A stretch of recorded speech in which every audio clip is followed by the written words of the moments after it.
Well, it's a huge pleasure to welcome you all here for this inaugural Lisa Jardine Lecture. I'm Julian Huppert. I'm the director of the Intellectual Forum here at Jesus College. And our aim is to bring people together to think about and talk about interesting and worthwhile issues across pretty much any discipline at all. So on Friday we had Helen Clark, the former Prime Minister of New Zealand, talking about women in politics. We've looked at homelessness, the future of work, ageing, education, social mobility, and much, much more. The focus, as I said, of this centre is to look at things which are multidisciplinary. And that's why it is a huge honour to host this event to mark the work of Lisa Jardine, who really embodied that multidisciplinary idea. She was an amazing and inspirational person. Many of you knew her well. I remember meeting her many years ago when, sadly, I think I was probably too young to fully appreciate the person I was meeting. A brilliant academic, hugely multidisciplinary, did maths and then English as an undergraduate, a doctorate on Francis Bacon. And although she didn't study here at Jesus, where her father, Jacob Bronowski, did, she would, of course, not have been allowed to study here at the time. It was before women were allowed here. She was made a fellow of this college and became the first female fellow this college ever had. She had a very successful career, largely in the University of London, although continuing as an honorary fellow here. She founded the Centre for Editing Lives and Letters, held 2 chairs in Renaissance Studies, achieved high regard as an author, a broadcaster, and as chair of the Human Fertilisation Embryology Authority. Part of her talent was that incredible ability to span different areas and avoid falling into disciplinary silos. She was made a Fellow of the Royal Society shortly before her death in 2015, a rare honour for a non-scientist. She wrote many best-selling books, including Worldly Goods, A New History of the Renaissance, the title of which has inspired tonight's subject. John Hare, Lisa's husband, will be with us shortly, and he wrote that Peter Frankopan would be such an appropriate person to give the initial lecture. Lisa very much admired his work, and I know would have loved to be there herself. And we are delighted to have Peter Frankopan here to speak, appropriate enough for this lecture hall named after him. Peter was an undergraduate here, as was Jessica, who it is also great to welcome back. He also has an impressive academic career, and in many other areas, having played for an England football 11 in Wembley and cricket for Croatia. He is Professor of Global History at Oxford University and works on the history of trade, religion, ideas and culture, with a particular focus on the Silk Roads of the past, present and future. And his book, The Silk Roads, A New History of the World, is a fascinating read and was deservedly a bestseller. Peter, it is a pleasure to welcome you here for this inaugural Lisa Jardine Lecture. We look forward to hearing from you.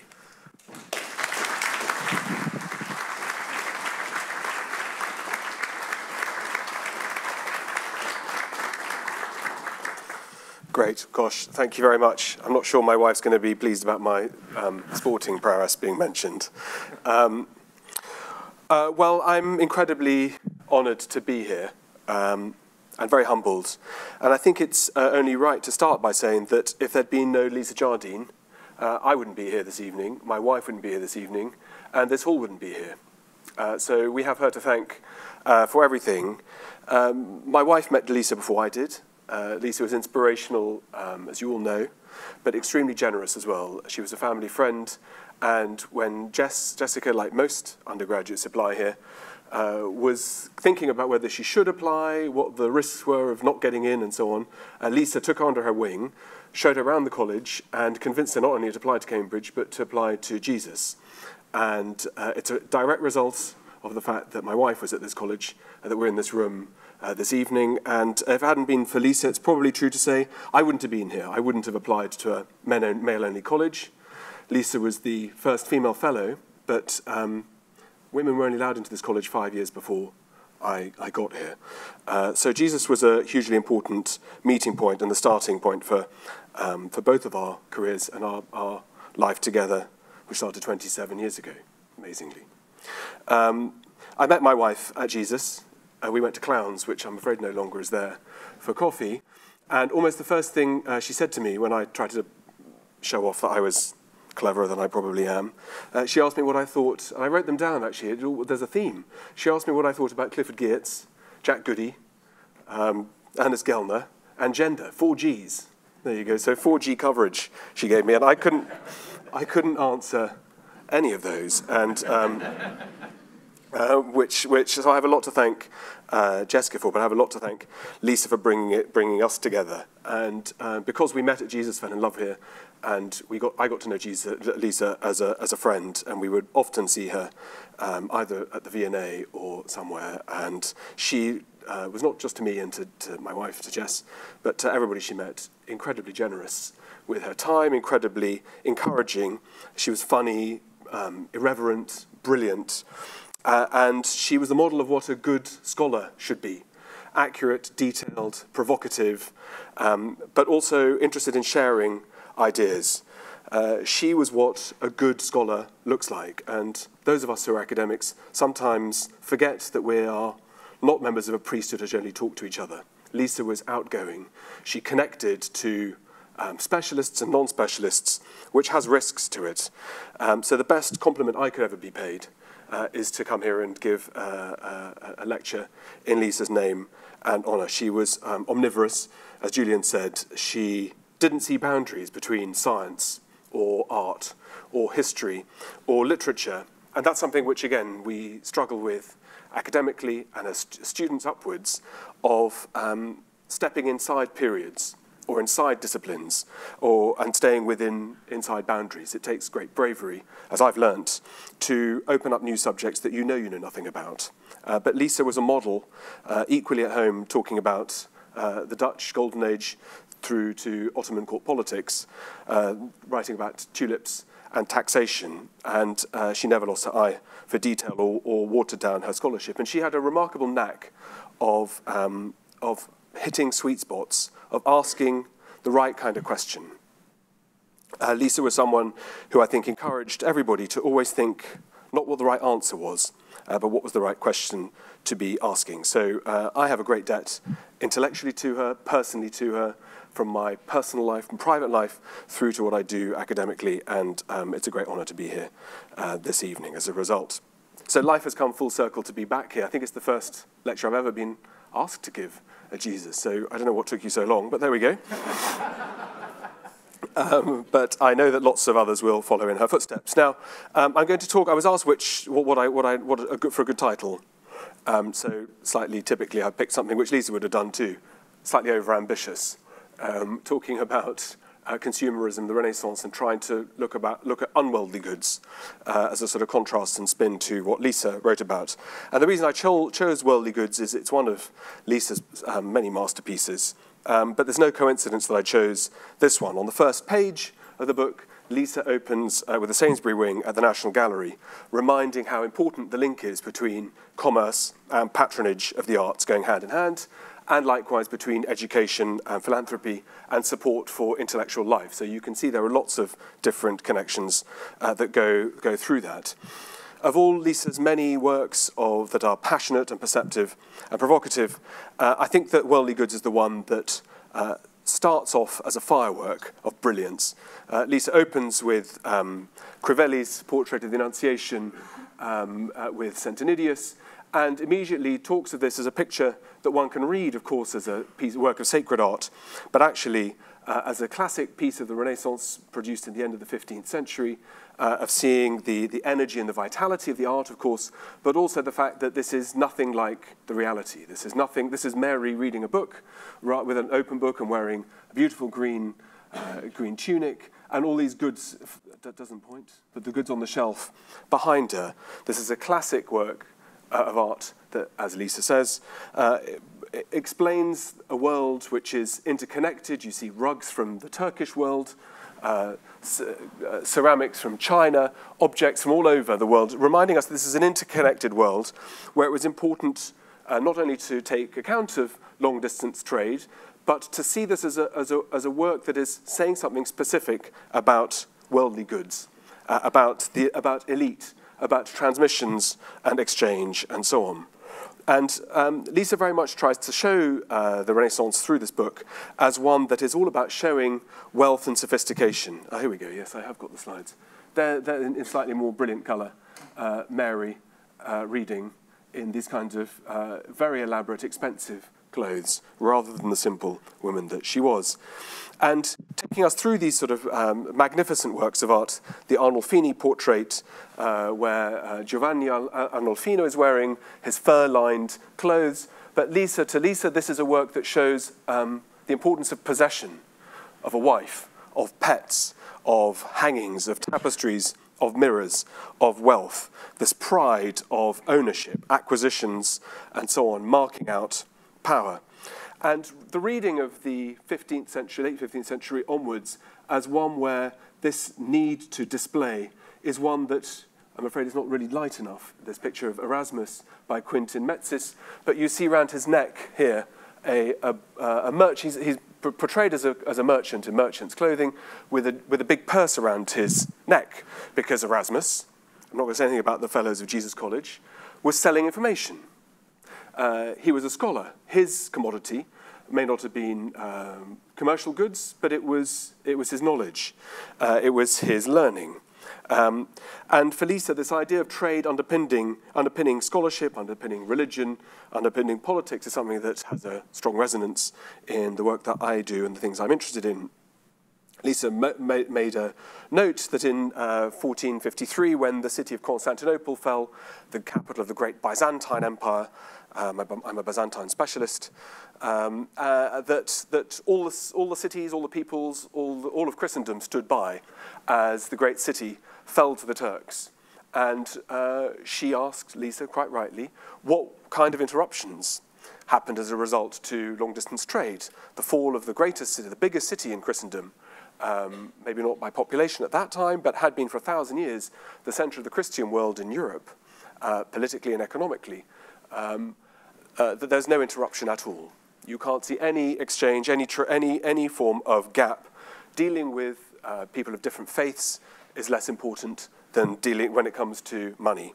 And in 1454, the Doge of Venice writes to the Turkish Sultan and says, our intention is to live in peace and friendship with the Turkish emperor. Money always talks.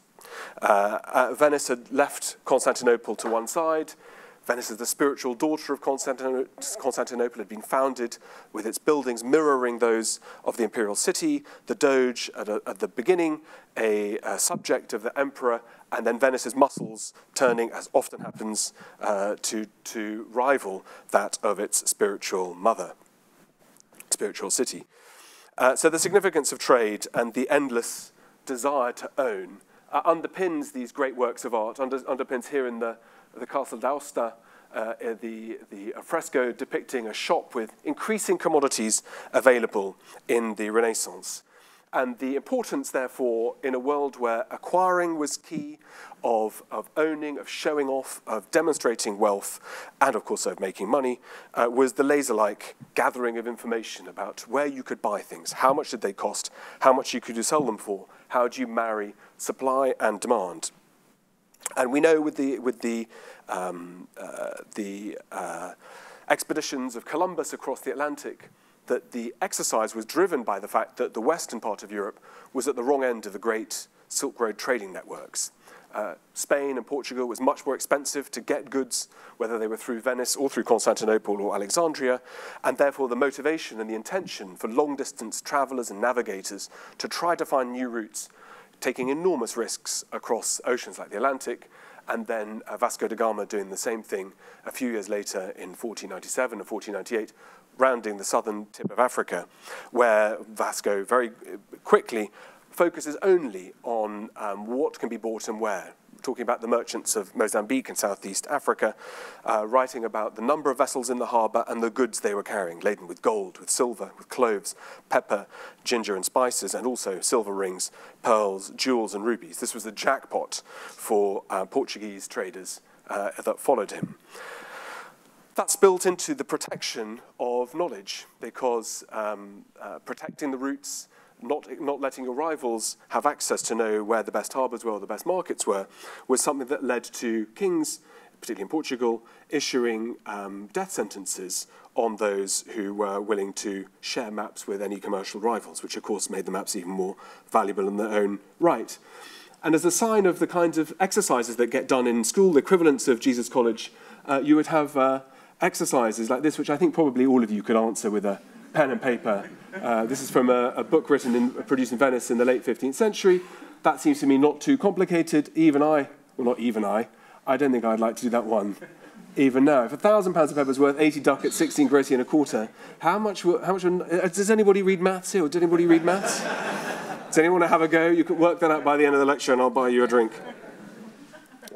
For Lisa, the art and the Renaissance was a film that hid the posture, using religion to hide the posture of trade, of commerce, of this energetic world of where human nature was driven to constantly acquire and make good on the desire. I've got a fantastic. Here we are. Yes, the desire to showcase oneself as well as what one owned, and there was no better self-promoter than Leonardo da Vinci.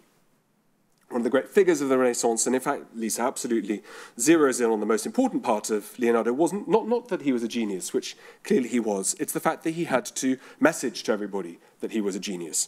I believe I can give satisfaction, said Leonardo, to the equal of any other in architecture and the construction of buildings, both public and private. He was trying to make sure that his customers felt good, that they were dealing with the best. I can carry out sculpture in marble, bronze and clay, and I can do anything in painting that it's possible to do. Bit of a smarty pants. And then as an aside, oh yes, I can also build tunnels, soundproof secret passages, catapults, battering rams, scaling ladders, you name it. And as it happened, he could. As it happened, he was a polymath. He was someone who was, we would today say, interdisciplinary. But he would be someone who today would be very keen to have a large Twitter following. Because in the Renaissance, where your market is and your customers are driven by prestige and sophistication and the desire to stratify, then it's important to be able to commoditize knowledge and what you do. And he did it quite effectively, so that whether it's by Leonardo or not, today in 2017, someone, somewhere, is willing to pay $450 million for a painting by Leonardo da Vinci, because he made sure that his legacy, that his name, his reputation was known. And this is something that Lisa was fascinated by. She was fascinated by the fact that in the late 16th century, the first ban on books by the Vatican in 1559 by Pope Paul IV, yes, that the best reaction was that of the librarian of Cosimo de' Medici, who ran back to the library to work out how much that would be worth in books that he'd have to destroy. 100,000 ducats. Can you imagine if that happened here in the university library? But that Renaissance, it inspired all sorts of new products, such as a reinterpretation of the past and a readoption, a moulding of the past to mean something different. So we find, well, here the main brain of Cambridge University, a neoclassical building, and here on my various travels in Washington and Berlin and here in Sydney, buildings that have no geographical, no umbilical cord back to ancient Greece and ancient Rome at all.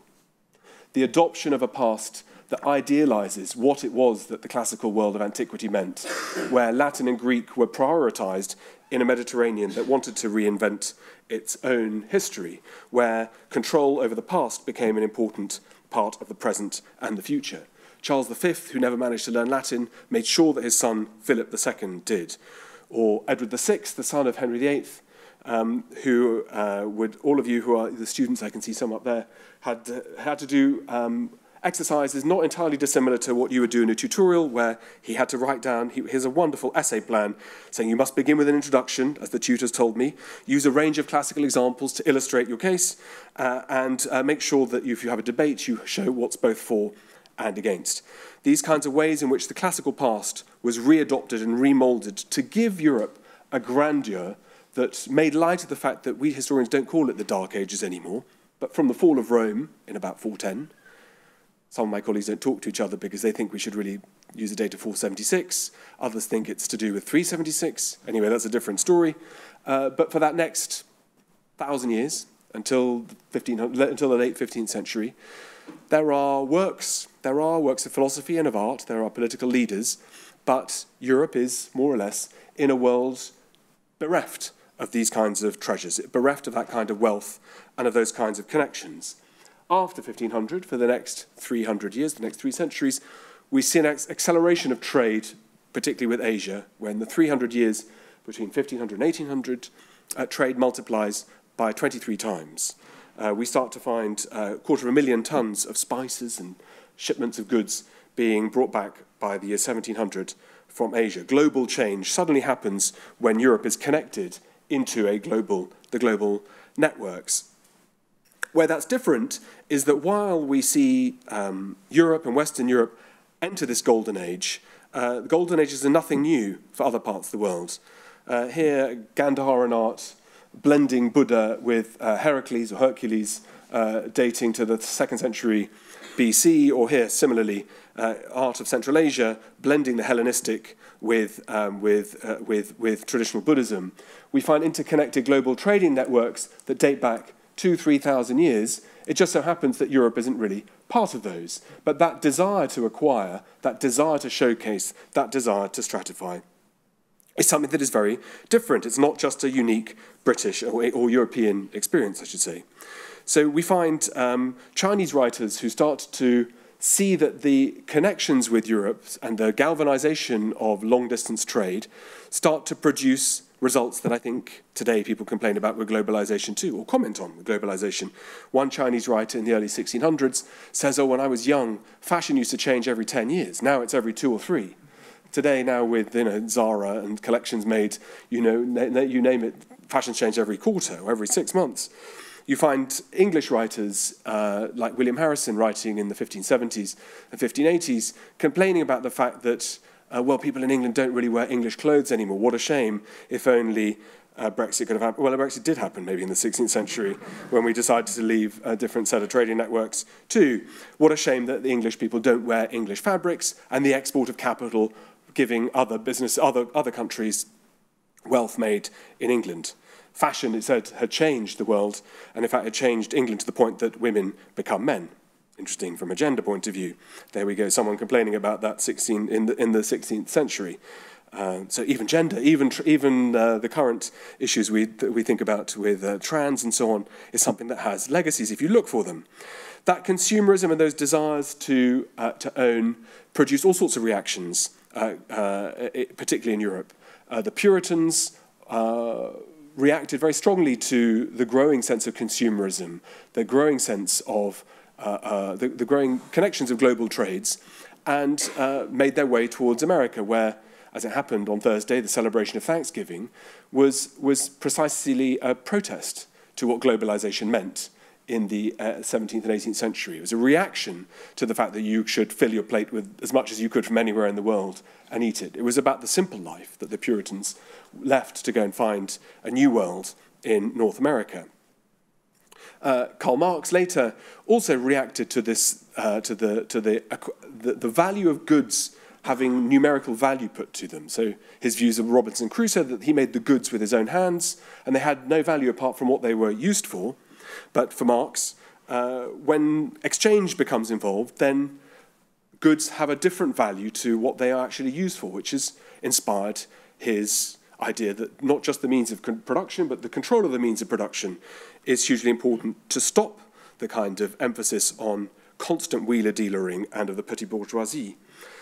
But the key, I think, for all of this is the idea about where the Renaissance came from.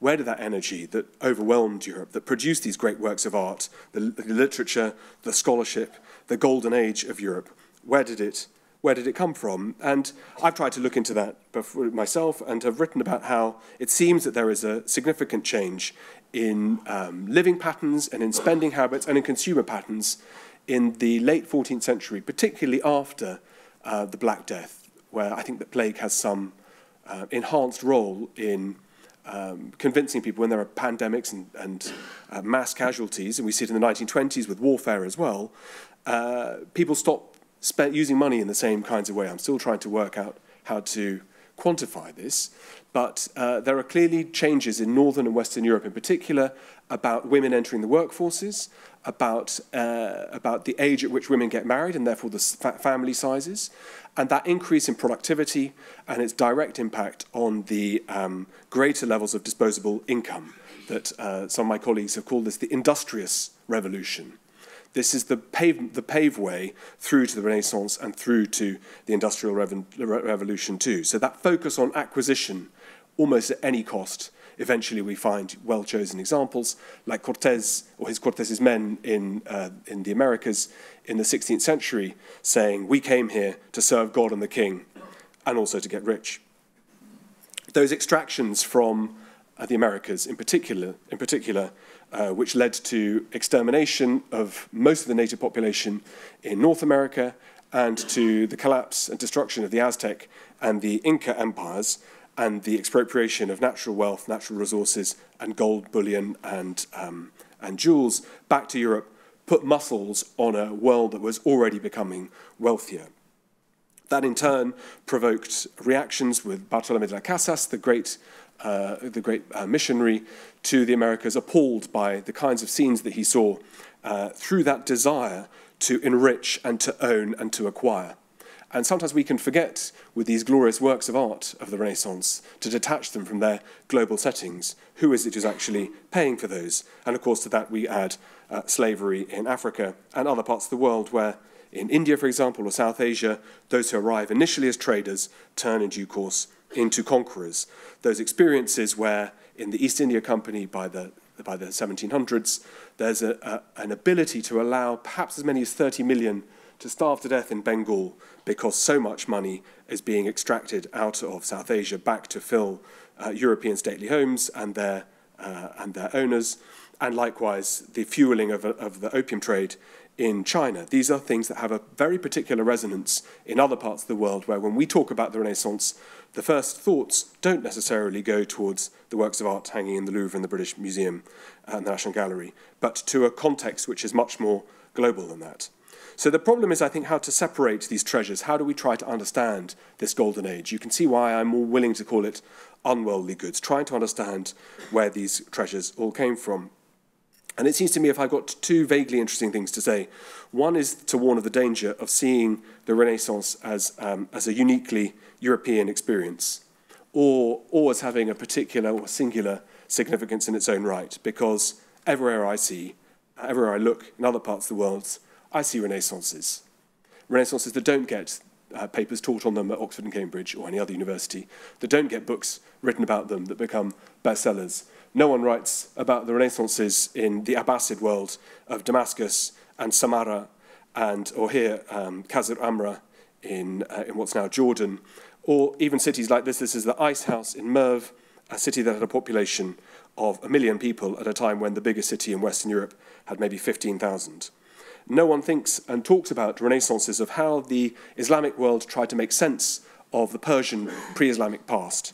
No one thinks and talks about the same impulses that are driving Renaissances in this period, in let's say the 800s through to the 1200s, the golden age of the Islamic world, where the same kind of impulses of the elite owning art, of advisory books where the mirror for princes and guides for how to be a good leader have their natural parallels with endless books written in the Seljuk Empire, in the Abbasid world, and in Persian to advise on what makes a good ruler and a good leader. The kind of art that adorns palace walls here in Qasr Amra in Jordan, built for the future Caliph Walid II at the beginning of the 800s.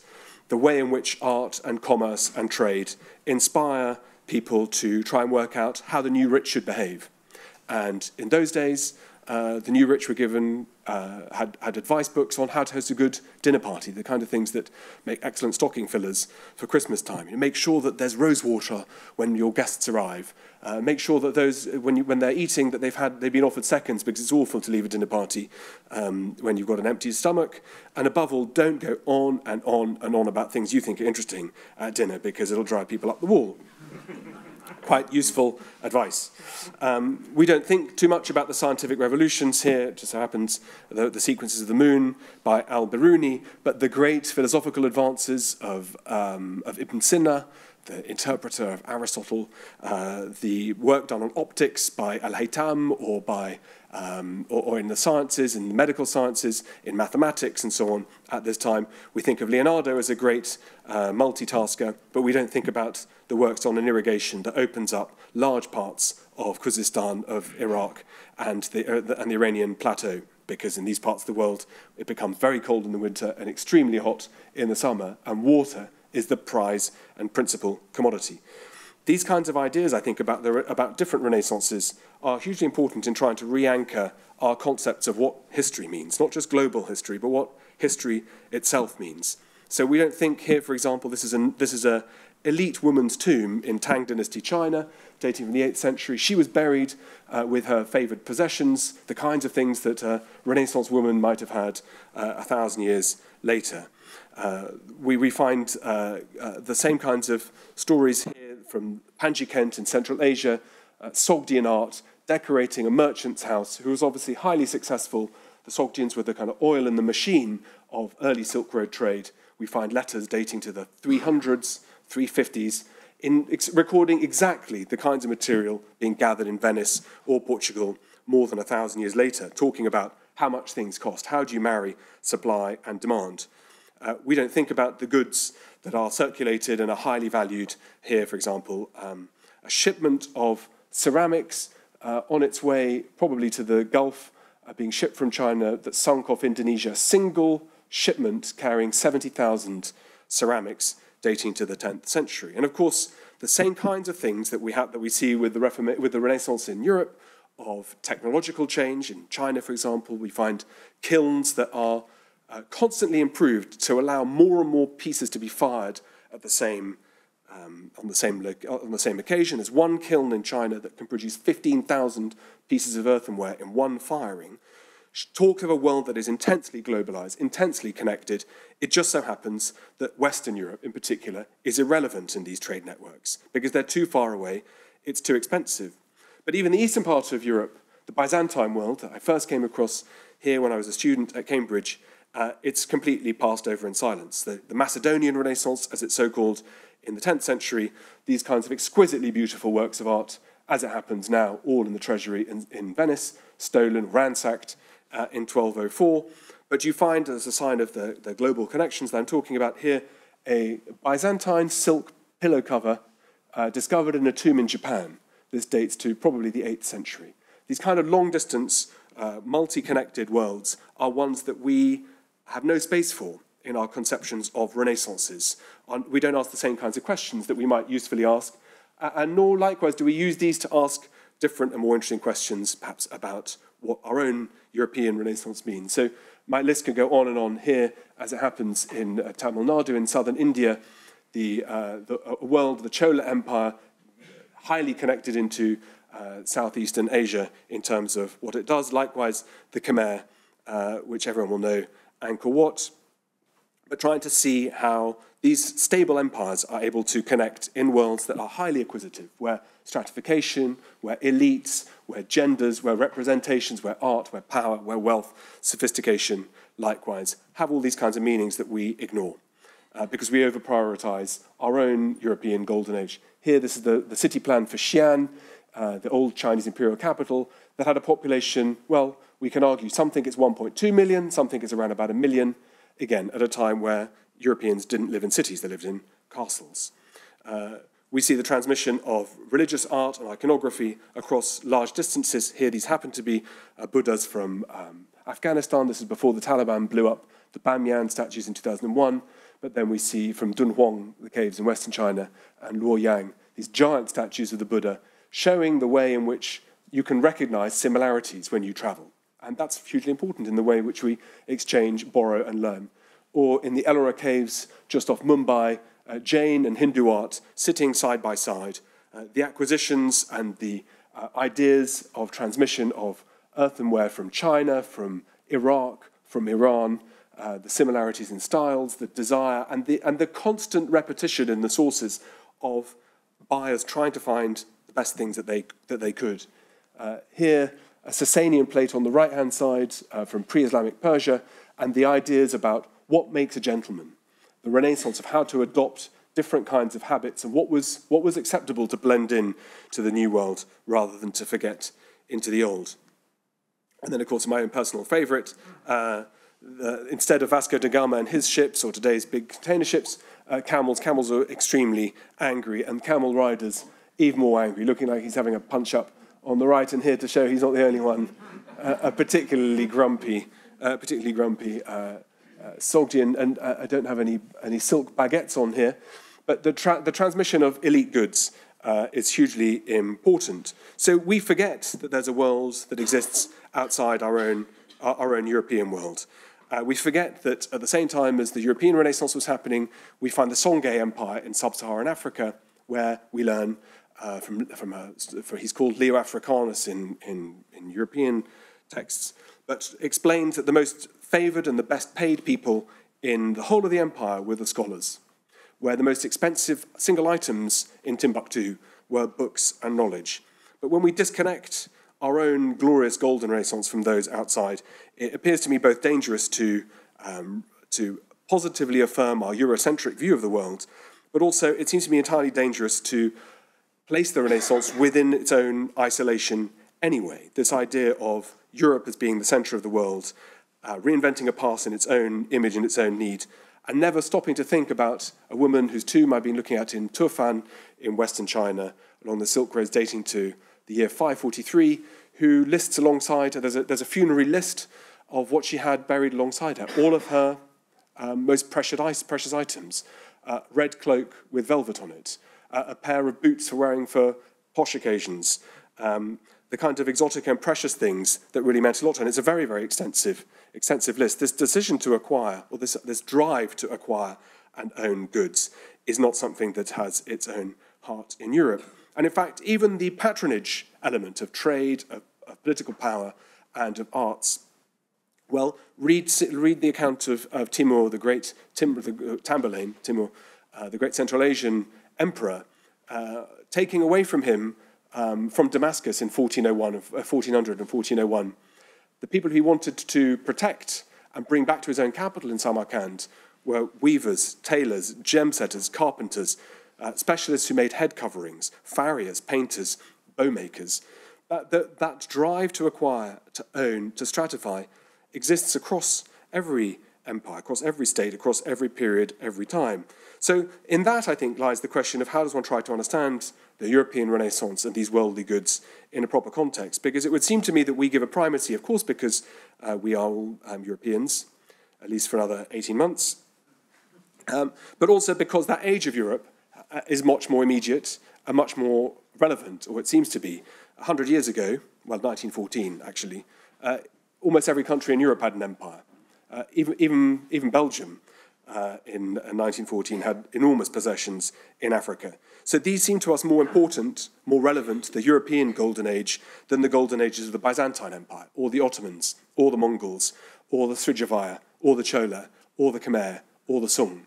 And I'm not going to do a test today, but if I were to ask you to name a single emperor from any of those dynasties, I'd be amazed if you're able to get it right, because none of my students can.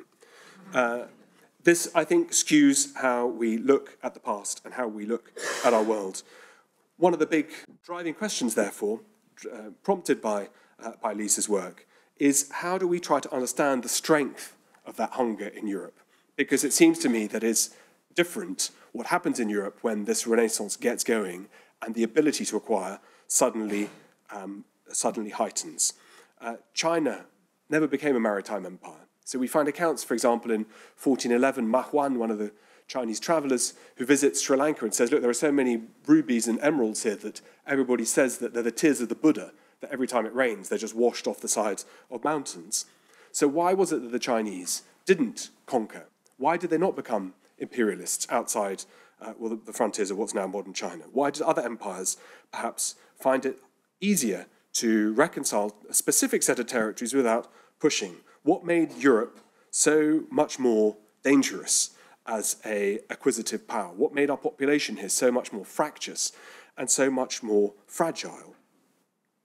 Well, I'm not entirely sure what the answer is to that question, but my sort of working hypothesis that I'm trying to sort of work through is to do with the fact, well, in the first instance, because Europe was at the wrong end of these Silk Roads, that desire and that ability to own elite goods was greatly reduced.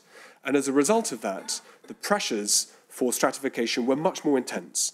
So it meant that elite goods were kept in the hands of fewer and fewer people. It meant that what historians, medievalists, were constantly changing terms. Nothing wrong with that at all. What we used to call feudalism, of a sort of top-down structure, is something that has left an impression in the DNA of Europe for one reason or another.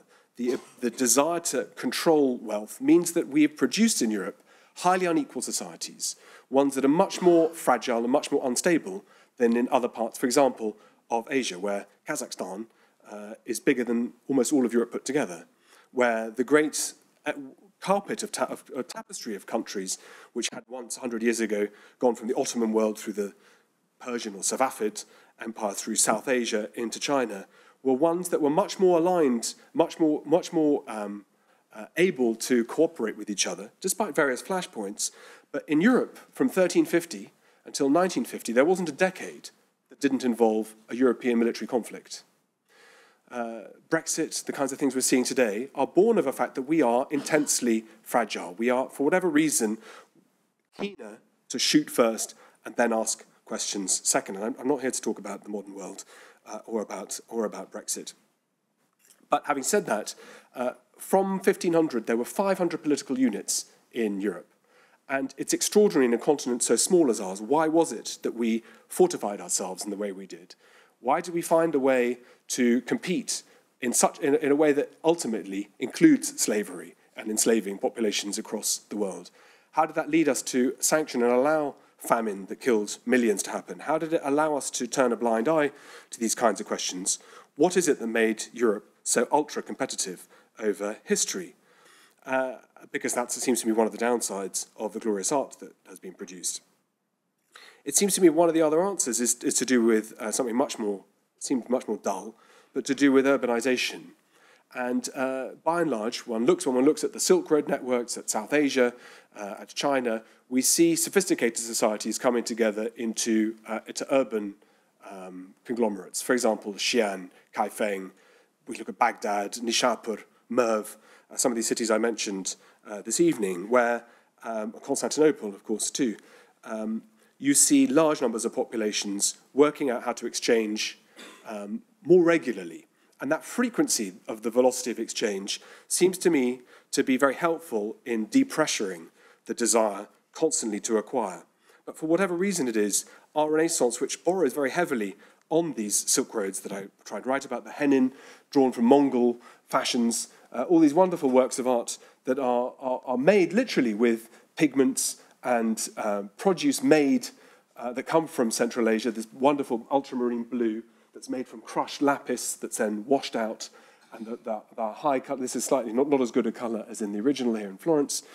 But those connections through into the great trading networks, which really happen for Europe and Northern and Western Europe after the 1490s, where the discovery of the New Worlds, as they're called, and of routes round to Central Asia, suddenly for the first time in history, put Europe at the center, and particularly put Western Europe. So until that point, the British Isles, what's now France, what's Spain, and so on, had been also rands in the great history of the world and its commercial exchanges.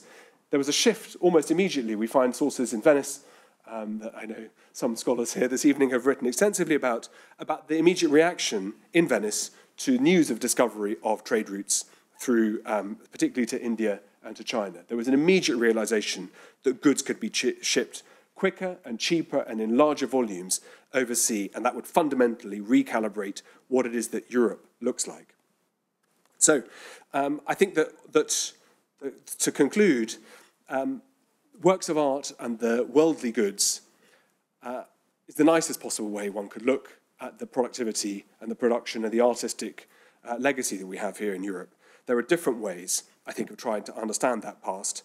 No one understood that better than Lisa, or that the dangers of over-glamorizing or championing only the cherry-picked elements that we like to look at and feel comfortable about ourselves, without stopping to think that maybe there are other worlds, other renaissances, other goods, other networks that we may spend more time justifiably exploring in the future. Thank you very much.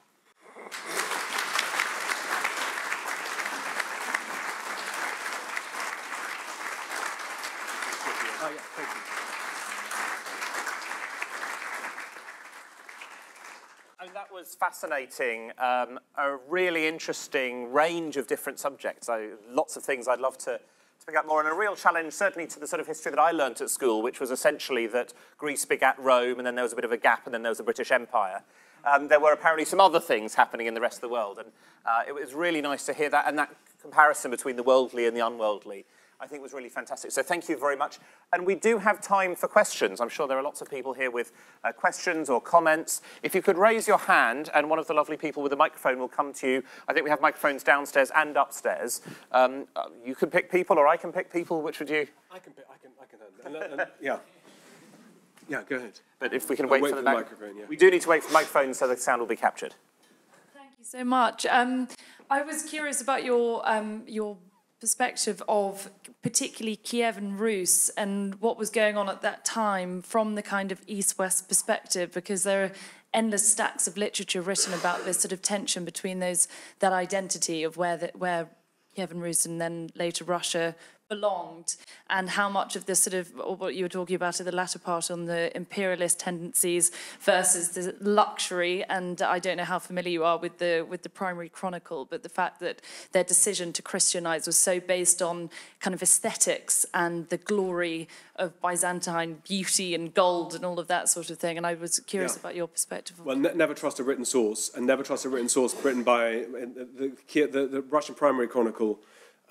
Is written in the 1110s in Kiev by monks who have a particularly idealized view of what they want to show the past was. And of course, like all monks and like everyone has their own axe to grind, is very motivated by showing princely rulers as being driven by their faith, as being driven by cultural ideals, and so on, rather than by hard business. In fact, the conversion of Vladimir in 988 is driven in the first instance by being given money and being given an imperial bride, because rich, posh men love being given women as goods, right? I mean, there's a terrible story in that about how it is that you achieve status, and that's something which is, we can talk about later. There are people better qualified than me to talk about. But I didn't mention about the Vikings, but I suppose in the context of what I'm talking about here, Europe has its sort of adrenaline shot in the arm to bring it out of a dark age, or out of an age where, I call it a dark age because physical violence, particularly against women, but also against men, ability to build out of anything other than wood, which seems to me quite a fairly basic sign that there's not much civility or knowledge or skill or willingness or ability to invest for the future. And no smelting, we can see from ice cores what kind of metalwork is being done in Europe, more or less drops to Neolithic levels.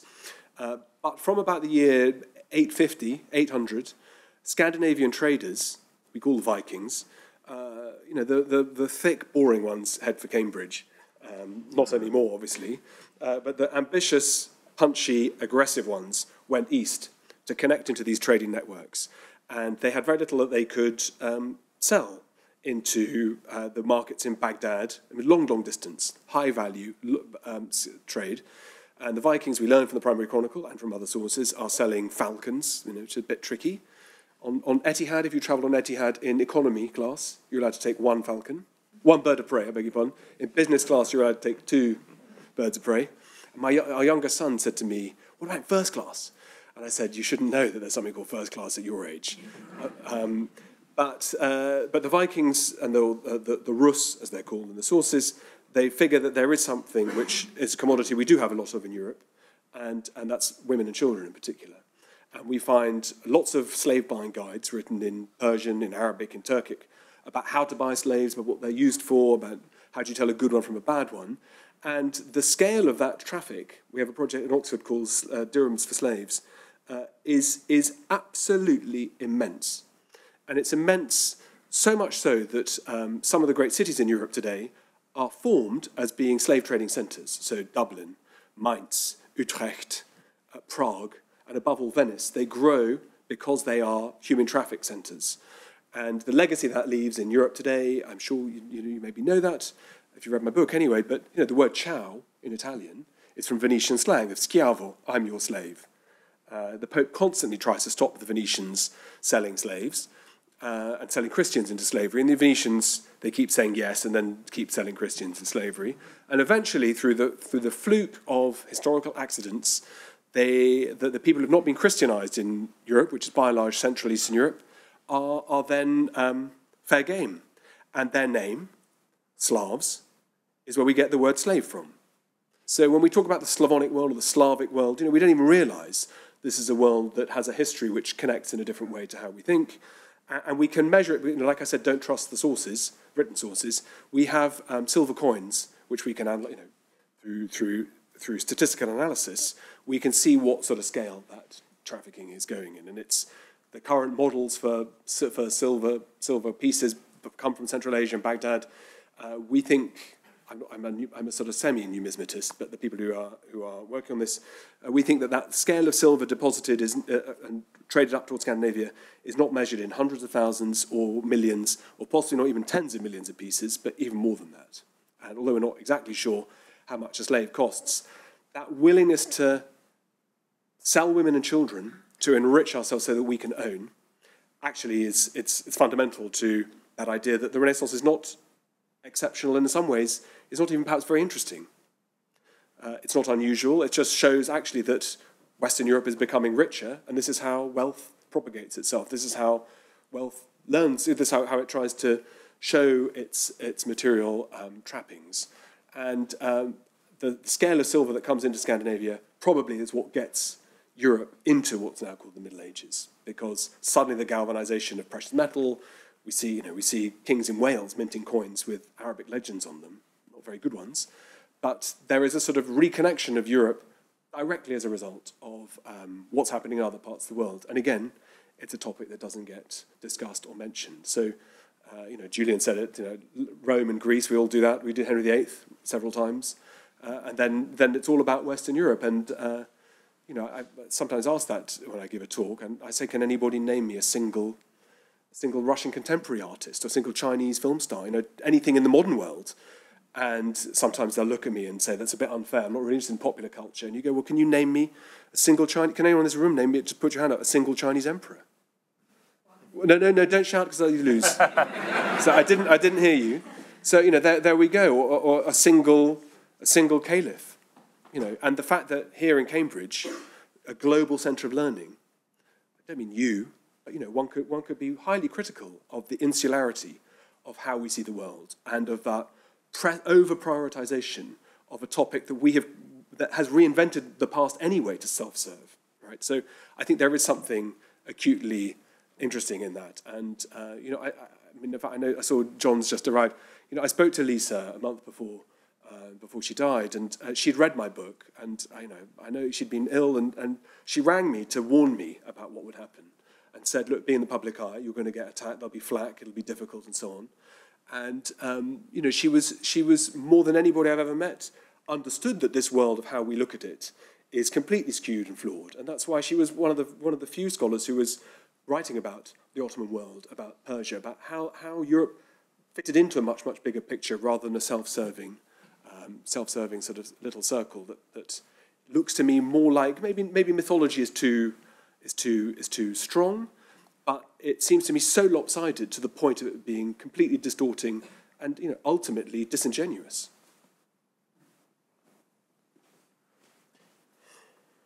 Yes. Oh, sorry.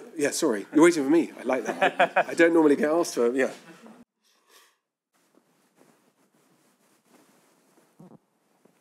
Thanks very much, and thanks for also coming at it cold, making it very kind of accessible and engaging. I guess my ears picked up particularly, and this is really just a clarification, but you talked about, and especially, Europe being this particularly fractious environment, this particularly fragile environment, and these 500 years of conflict, and then contrasted that with kind of comparable situations in other parts of the world, but you're not finding that fragility, that kind of incessant conflict. And then you mentioned something about kind of megacities, not in Europe, other parts of the world, and I'm not sure I followed, but is there an idea that the kind of necessary cosmopolitan environment, those megacities, engendered states that were less competitive? Well, it's slightly putting words in my mouth. I mean, I don't necessarily disagree with it, but the problem is how do you evidence that, right? Even Aquinas in the 13th century is writing about how it's the job and the duty of a ruler to found cities, right? So cities have a very particular relationship with exchange and velocities, with creation of art, scholarship, and so on and so forth, patronage. But it's evident even to those writing in the Middle Ages that urban environments provide a level of stability that is different to the outside world, which is one reason why nomadic societies are always characterized as being ultra-violent, like the Mongols, for example, rather than actually looking the other way around, which is that, as Gellner taught me when I read it first time, is that there is organization, there is structure, there's everything within non-urbanized, non-settled societies. It's just in the eye of the beholder. We choose to see and to characterize in these kinds of different ways. And you can add, I think, and layer that through how we look at the sedentary world, how we look at gender, how we look at all these different films that we pose, because we have an accepted way that we want to look at the past. So I think it's in terms of seeing those stabilities, it would probably be right to say that you can find any number of bloody and violent conflicts between the Safavids and the Ottomans. You can find destruction in a murder of 100,000 citizens of Delhi by Timur. So it's not fair to say that Asia is a world that is, it's all marshmallows and happiness. But in terms of the valence, in terms of the ability of these settled societies or imperial societies to do business with each other at prestige, diplomatic level through to commercial exchange, it looks to me there's a much better functionality, perhaps, than in Europe, where perhaps there's no coincidence that all of the great advances in military technology have happened in Western societies. We are heavily incentivized here as scholars to say something new and interesting. And if we were being critical, perhaps, of other academic environments, we'd say that the idea of synthesis is over-rewarded rather than... but I think the point is that there is a downside to being provocative and being ultra-competitive. And if we only take the nice bits, then we forget all the context, I think, that's all. Anybody else? Oh, yeah, okay. Given that in parts of Africa, owning a herd of goats is a sign of power and prestige, acquisitiveness is obviously something that's not new. So what took Europe so long to come out of the long doldrum of the Dark Ages, as you call it? Why were they not able to take advantage of the opportunities of trade that were on their doorstep? Because we don't have anything in Europe. And that's going to be a problem in the 21st century.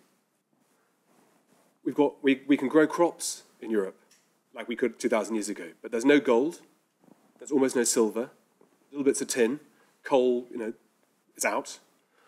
There's a bit of oil in the North Sea. What we need, the commodities for tomorrow, are things like rare earths, which don't exist in Europe either. For the beryllium, dysprosium, uranium, and so on. And in Europe, we are good as manufacturers. When we discovered textiles from the other parts of the world, from India particularly, we worked out how to mechanize that and then started selling textiles back in the other direction. But we have no competitive advantage here, apart from to be ultra-competitive with each other. I mean, that would be my working hypothesis, why there are so many different states in Europe and why we're so fractious. There's so little markers of differential between us. Geography doesn't really divide us. The Alps and so on, they're not enormously impassable like the desert, the Taklamakan or the Gobi is, or the Sahara or in the Hejaz. And so geography plays a role. But I think that in Europe, our big challenge was how do we get access to the things that really matter? And the flip of that happened within the context of the 1400s, as the kind of Renaissance gets going, is deepening and much more extensive and intensive trading connections with Asia, through Alexandria, through Kaffa, through the Black Sea, through Palestine and the ports of the Holy Land. And that intensification allows the rising level of stratification, and then Europe is a sort of double rollover lottery winner when it discovers the mineral resources of the Americas, and suddenly is able to funnel that silver particularly, but also other precious metals, through into South Asia and to China. And Europe builds itself up as a financial clearinghouse that is the sort of center of these networks.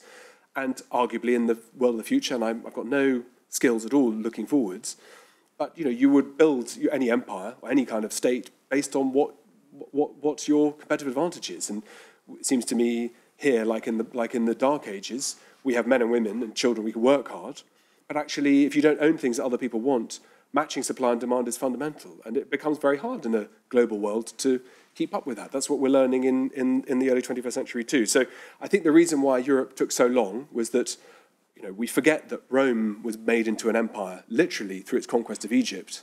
Rome's most important economic provinces were North Africa and the Middle Eastern provinces. So is anybody here a classicist? Okay.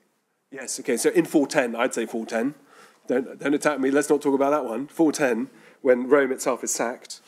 At that point, the Western provinces are essentially let go because they are irrelevant.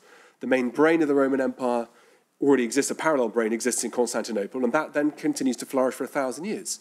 And that world of the Byzantine world is itself a victim of Europe's reinvention of the past. So they call themselves Roman emperors, they are Roman emperors, they're Romans, but in that process of Europe rediscovering its own gilded connection to Livy and to Horace and to Catullus and to Virgil, where Rome had actually been had to be rechanged. So Byzantium was created as a term, the word Byzantine, it's a hugely derogative term, rather than what any sane, sensible person would look at the Byzantine world and say, even if you take 410 as the start date, it survives for 1,000 years. So what does it do right to provide that kind of stability in multi-ethnic, multi-linguistic, multi-religious, multi-climatic, vast territories at different points of time? And those stabilities you'd want to try and look at more. So Europe, ultimately, looking back in time, was as good as its military technology. And there is a story, I think, there for looking at the 19th and 20th century in terms of how do we use that against each other, obviously, but also in other parts of the world, and how well or unwell we're able to do that in the future. But that would seem to me that there is a story, there is a kind of narrative that seems to me to make sense.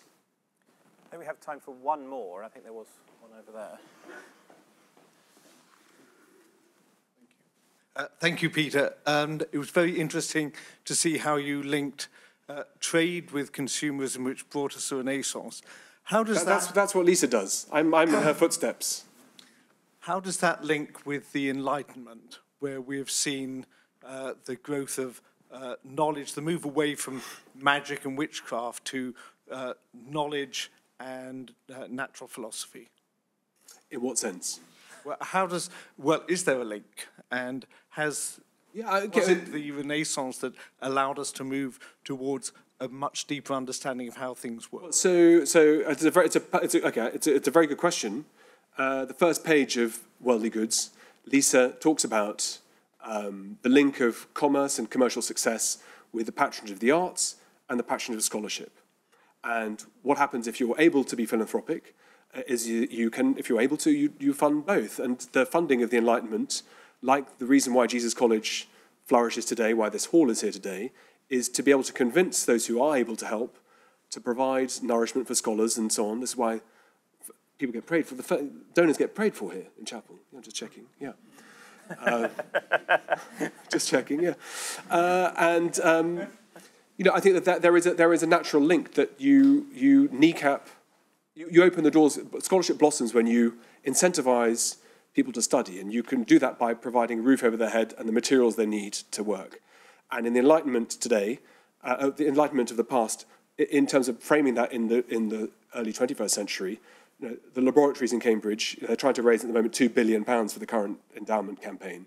That when funding becomes a problem for scholarship, then Enlightenment starts to fall away. And those of us who are academics, we all know what those pressures mean. I don't just mean in the short term of the current economic climate, but they do go hand in hand. The reason why the Enlightenment happened was because there was more money in the system, there was more incentive to fund colleges, to give money back to, out of gratitude or out of prestige or whatever it was.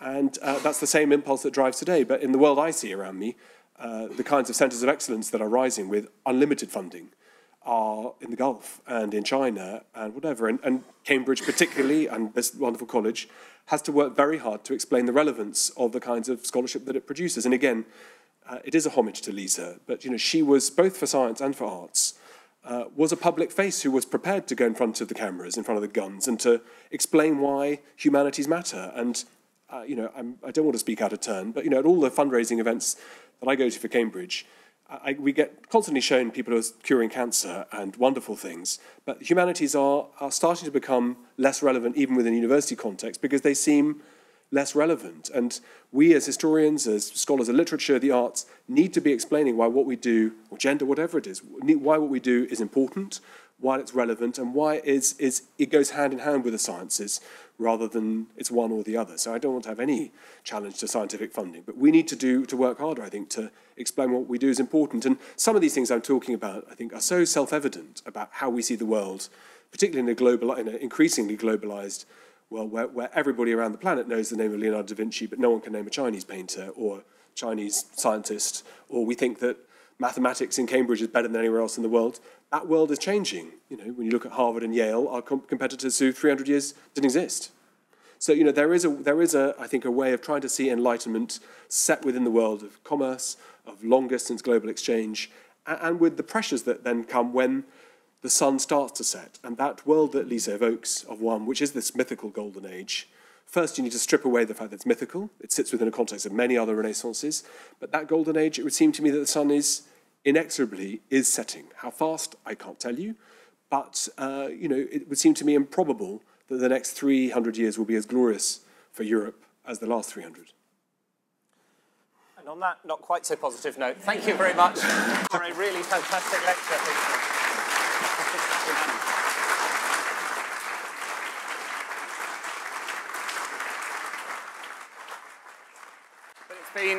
It's been a fantastic lecture, a great pitch for the importance of humanities as well in that last piece, and a real tribute to Lisa. Thank you very much for coming. We look forward to seeing many of you, certainly next year at the next Lisa Jardine Lecture, and hopefully many times before that. Thank you very much for coming. Peter, thank you very much again. Thank you very much.